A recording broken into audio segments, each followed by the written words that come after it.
সমঝোতায় আসতে রাজি না হওয়ায় ইরানে টানা দ্বিতীয় দিনের মতো হামলা চালিয়েছে আমেরিকা।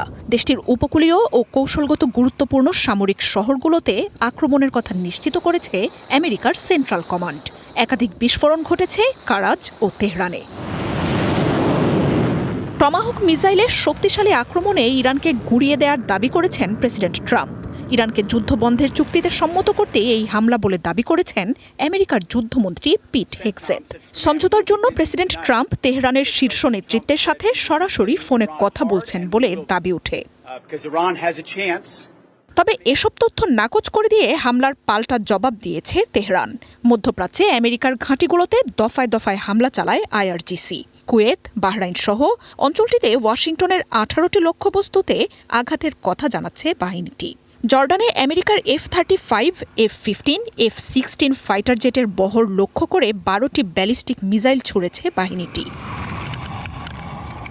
এদিকে ইরানের আগ্রাসনের নিন্দা জানিয়ে সাময়িকভাবে নিজেদের আকাশসীমা বন্ধের ঘোষণা দেয় কুয়েত। মিসাইল ও ড্রোন হামলা মোকাবিলার কথা নিশ্চিত করেছে বাহরাইনও। হামলার আগে দেশটিতে সৌদি আরব সহ উপসাগরীয় দেশগুলোর প্রতিনিধিরা চলমান আঞ্চলিক পরিস্থিতি নিয়ে বৈঠকে বসেন। আমেরিকার হামলার জবাবে নরক নামিয়ে আনার হুঁশিয়ারি দিয়েছেন আইআরজিসির অ্যারোস্পেস বাহিনীর প্রধান মৌসাভি। হরমুজে জাহাজ চলাচল সম্পূর্ণভাবে নিষিদ্ধ করেছে বাহিনীটি। এরই মধ্যে জলসীমাটিতে একাধিক জাহাজে আইআরজিসির হামলার তথ্য জানাচ্ছে জাহাজ চলাচল পর্যবেক্ষণকারী সংস্থাগুলো।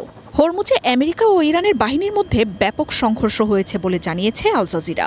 তেহরান আমেরিকার যুদ্ধজাহাজে হামলায় ব্যাপক ক্ষয়ক্ষতির দাবি করলেও তার নাকচ করছে সেন্টকম।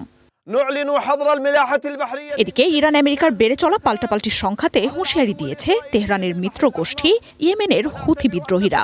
অঞ্চলটিতে আমেরিকার আগ্রাসনের চরম পরিণতি দেখতে হবে বলে সতর্ক করেছে বাহিনীটি।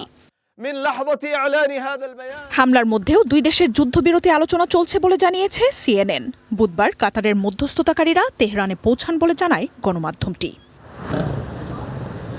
মার্জিয়া উপমা, ওয়ান ইন্টারন্যাশনাল ডেস্ক।